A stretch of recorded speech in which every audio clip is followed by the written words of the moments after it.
Oke, baik Ibu. Nah, kalau terkait dengan makan sahur, begitu ya Bu ya, eh, kalau sudah mepet dengan saat imsak itu seperti apa? Saat imsak ini juga kadang ada orang yang salah ya dalam mengartikan imsak. Jadi ada orang yang mengatakan kalau dimulainya puasa itu saat imsaknya sudah terdengar gitu ya. Biasanya kalau di desa-desa kan seperti itu. Sebenarnya imsak juga memang cuma ada di Indonesia. Kalau di negara-negara lain katanya tidak ada seperti itu. Jadi sebenarnya imsak ini adalah suatu kehati-hatian sih yang hasil dari beberapa uh, kesepakatan para ulama gitu. Jadi imsak sendiri adalah menahan dari segala sesuatu yang nantinya bisa membatalkan puasa. Jadi ada sekitar waktu 10 menit sebelum azan dikumandangkan kayak gitu. Itu sebagai tanda bahwa kita itu harus mempersiapkan diri sebelum azan. Paling tidak kita sudah sahur, itu ya, sudah gosok gigi. Jadi nanti puasa kita itu sempurna, tidak mepet-mepet. Itu justru malah kalau semisal kita tidak tahu, tidak diberi tanda kapan terbitnya fajar, kapan mulainya puasa, takutnya akan ini bablas kayak gitu ya. Nah, itu malah tidak bagus. Makanya ada yang namanya imsak kayak gitu. Jadi nggak apa-apa makan di waktu imsak, itu nggak apa-apa selagi belum azan ya, azan atau terbitnya fajar. Berarti kalau makan sahurnya setelah azan atau mungkin pas azan karena kita ketiduran itu berarti nggak boleh ya Bu ya?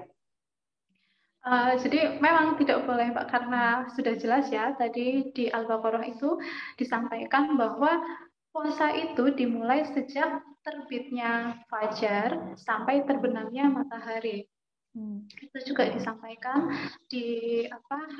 oleh ulama dalam kitab bahwa asyamu min tulu'il fajri ila ghurubis syamsi. Nah, jadi puasa itu dimulai sejak terbitnya fajar hingga terbenamnya matahari. Jadi ketika di luar itu sudah tidak bisa. Kalau tadi kan dijelaskan bahwa puasa tidak hanya menahan haus dan lapar, tapi juga menahan nafsu, begitu ya, menahan amarah. Nah, kalau pas lagi puasa terus tiba-tiba kita marah emosi kepada orang lain itu juga membatalkan puasa berarti ya Bu ya? Uh, jadi itu kalau marah tidak membatalkan puasa, Mbak, tapi mengurangi pahala puasa. Sebagaimana tadi yang saya sampaikan. Jadi kalau puasa itu harus menahan nafsu. Jadi ngomongin orang atau emosi itu kan jadi bukan satu yang membatalkan ya, tetapi mengurangi pahala. Jadi itu sangat merugikan menurut saya ya. Jadi sesuatu yang kadang spontan gitu ya, tidak disadari ternyata itu bisa mengurangi pahala. Nah, makanya kalau puasa itu sendiri kan menahan. Ya, salah satunya itu menahan emosi. Baik, terakhir Bu, pertanyaan terakhir ini sering terjadi juga begitu di masyarakat begitu ya.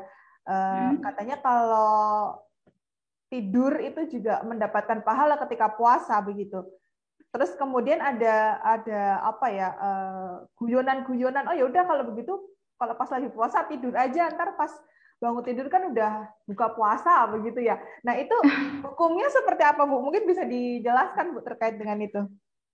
Oke, jadi ya kan dibolehkan ya katanya itu, ya itu ibadah puasa ketika puasa kayak gitu. Tapi ketika itu dilakukan dengan berlebihan itu bukan ibadah lagi namanya. Jadi sudah Oke, uh, ya. Kemudian seperti apa Bu? Mungkin bisa dilanjutkan? Oke, jadi ketika melakukan sesuatu secara berlebih-lebihan ya sesuai dengan ketentuan itu justru tidak beribadah lagi, bukan nilainya bukan ibadah lagi kayak gitu. Padahal bulan Ramadan itu adalah bulan yang penuh berkah ya, bulan yang penuh berkah, penuh pahala. Malah ketika berpuasa itu memang dianjurkan kita banyak melakukan hal-hal yang bermanfaat. Kita banyak membaca Quran, kita banyak melakukan sesuatu hal yang bermanfaat selain itu, ya misal menolong kayak gitu, kita belajar kayak gitu, itu malah justru akan mendatangkan banyak pahala. Tapi kalau cuma tidur, kalau mengatakan tidur itu katanya mendapatkan pahala kayak gitu ya, tidur dengan berkali-kali kayak gitu, justru malah menyepelekan, dan dia malah tidak mendapatkan pahala. Itu justru dia malah membuang-buang kesempatan untuk mendapatkan pahala yang cukup banyak di bulan Ramadan. Terima kasih sudah nonton. Jangan lupa like, subscribe, dan share ya.